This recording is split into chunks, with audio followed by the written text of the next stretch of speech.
안녕하세요. 콘스탄트 김의 티스와 함께 돈 버는 아카데미. 이번 시간에는 돈 버는 은퇴, 개인연금, 과연 필수가 아닌 선택이 되어야 하는 이유는 무엇일까요? 여기에 대해서 알아보도록 하겠습니다. 대학교 다닐 때 생각이 나네요. 학과목 구분에 대해서 좀 알아보도록 하겠습니다.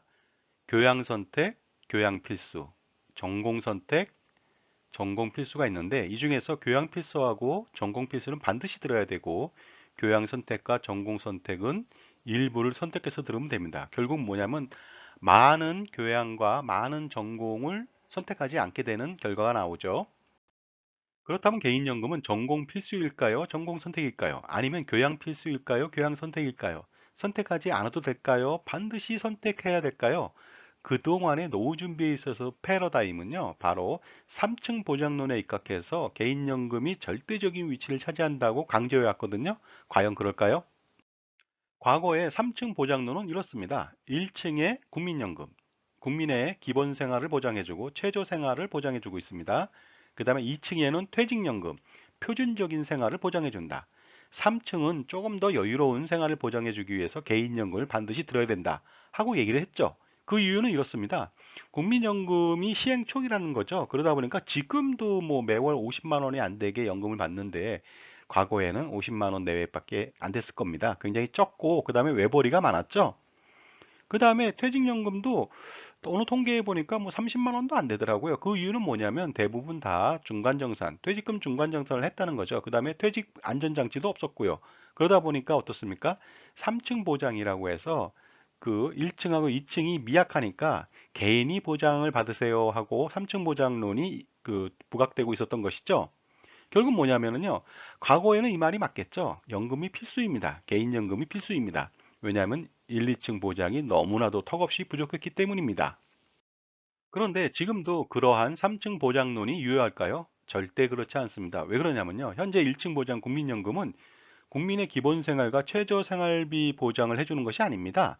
거의 표준 생활을 할 수 있도록 도와주고 있습니다. 왜 그러냐면요. 요새는 부부가 맞벌이가 많거든요. 그러다 보니까 평균적으로 미래에 받을 수 있는 국민연금은 200만 원 내외가 될 것으로 판단합니다.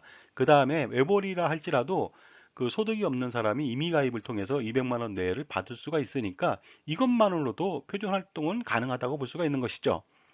그 다음에 중요한 것이요. 퇴직연금 같은 경우에 정착이 되고 있고, 그 다음에 중간정산 퇴직금이 안 됩니다. 그러다 보니까 미래에 부부라면 200만 원 내외를 또 퇴직연금에서 받을 수가 있습니다. 그리고 자영업자 같은 경우는 퇴직연금을 못 받죠. 하지만 자영업자 노란우산 공제가 있으니까 충분히 가능하리라 보고 있습니다. 그 다음에 거기에다가 3층 보장이라고 해서 개인연금을 부부가 각각 들었다. 그러면 200만 원. 그러면 전체적으로 600만 원이 되거든요. 그렇다면 너무나 많은 연금액이 나온다는 것이죠. 물론 많다고 해서 나쁜 것은 아니겠지만은요. 적절하게 200만 원, 300만 원 정도 선에서 준비하고 나머지는 투자하는 것이 맞지 않느냐 이런 생각을 가지고 있습니다. 거기다 더 중요한 것은요.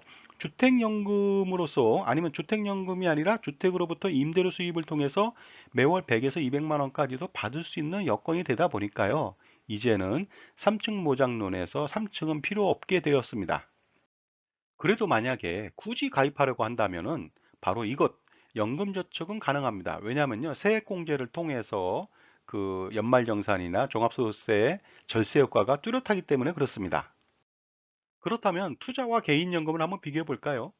개인연금을 가입함으로써 투자하기는 굉장히 어렵습니다. 왜냐하면요, 10년, 20년, 많아야 30년 동안 개인연금을 가입했다고 하더라도 사실상 투자 효과는 극히 미미할 수가 있습니다.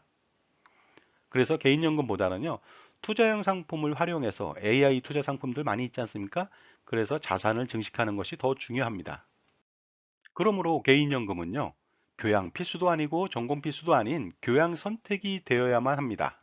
그런데 이 점을 아실 필요가 있겠죠. 대부분의 교양 선택은 선택하지 않는다는 것이죠.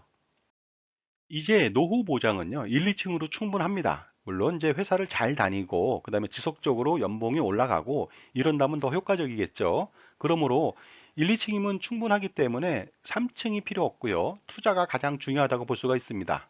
그래서 개인연금 가입할 돈이 있다면 지속적으로 투자를 하는 것이 더 유리합니다. 투자형 상품을 대대적으로 활용한다든가 AI 대체 투자 상품들을 지속적으로 활용해서 투자의 스킬을 배우시기 바랍니다. 그런데 절세를 위해서라면요, 개인연금은 가입이 필수가 되겠습니다. 특히 대를 이어서 비과세 혜택을 보겠다. 그렇다면은 반드시 개인연금을 가입할 필요가 있습니다. 왜냐하면요, 종신형 연금을 가입하는 경우에는 개인별로 그 매월 100만 원을 내든 1000만 원을 내든 1억을 내든 100억을 내든 가입 한도 제한받지 않고 전액 다 비과세 혜택을 보거든요. 현재 이자 관련 종합과세율이 최고 49.5%인데 미래에는 더 높아질 수도 있습니다.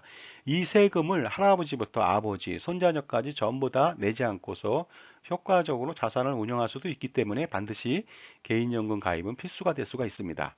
개인연금 상품 중에서는요, 공시형 상품도 있고 변액 상품도 있는데, 공시형 상품은 발이 느리죠. 그러다 보니까 변액연금을 통해서 원금도 보장받고 실적 배당을 통해서 수익도 크게 가져가면 좋겠습니다. 그 다음에 가입 금액은 10만 원 내는 것보다 100만 원, 100만 원 내는 것보다 1000만 원, 1억 이런 것이 훨씬 더 좋겠죠. 왜냐하면 비과세 혜택을 크게 보기 때문에 그렇습니다. 결국 뭐냐면 절세를 위해서라면 일반인이 아니라 부자들만 개인연금을 가입한다는 뜻이 되겠습니다. 따라서 3층 보장인 개인연금보다는요, 투자가 훨씬 더 중요하다고 말씀드릴 수가 있을 것 같습니다. 자, 지금까지 개인연금이 전공 필수가 아닌 교양 선택이 되어야만 하는 이유에 대해서 말씀 나눴습니다. 감사합니다.